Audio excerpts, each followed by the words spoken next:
Hey, it's Travis Anderson. In this video, we're going to talk about earnest money and its practical application in Minnesota. If you've got legal questions, I'm not an attorney, I'm not providing legal advice, I do advise you to consult your attorney. Also, you can look at the Minnesota statutes directly, and I've provided a link to that in the description. Let's talk about the practical applications of earnest money in real estate in Minnesota. First and foremost, purchase agreements come along with that earnest money, some amount that the buyer wants to provide to the seller. What does that do? The earnest money then, upon acceptance of the purchase agreement, the earnest money gets put into the listing agent's or the seller's agent's trust account. If there isn't an agent involved, maybe the money goes directly to the seller. But in most transactions, it just gets put into an account in the listing agent's firm. So the second piece of information you want to know is, what happens with that money upon a cancellation?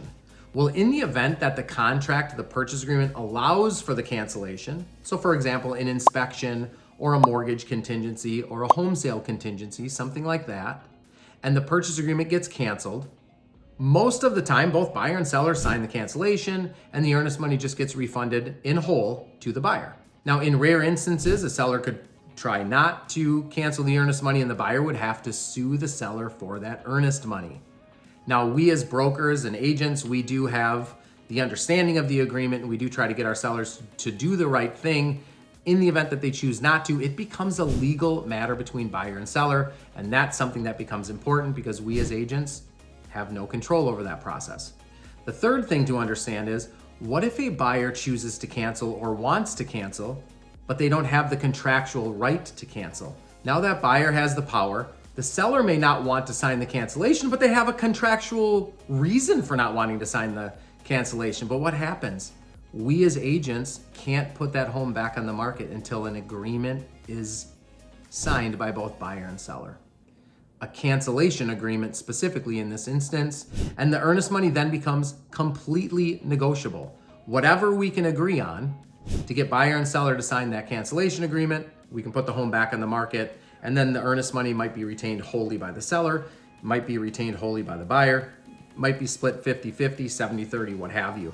In the event that the seller is unwilling to sign a cancellation and forfeit the earnest money in total, it now becomes a legal matter again, and the seller has to then sue the buyer before we can put the home in the market.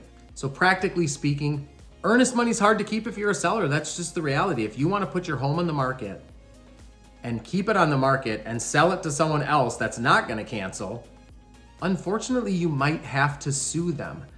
That's where you have to consult your attorney, consult obviously the legal statutes in Minnesota to have a better understanding. But we as your brokers, we cannot put the home in the market until we have a cancellation signed and agreed upon and that earnest money released. Or we need a court order to put the home back on the market. It needs to be gone through the legal process. Earnest money is a little bit of a joke in the Twin Cities, in Minnesota. Western Wisconsin, it's a little more firm. If you've got questions about that, please give me a call. Shoot me a text. We can talk about either state and the earnest money ramifications. It's Travis Anderson here, and I'm happy to help.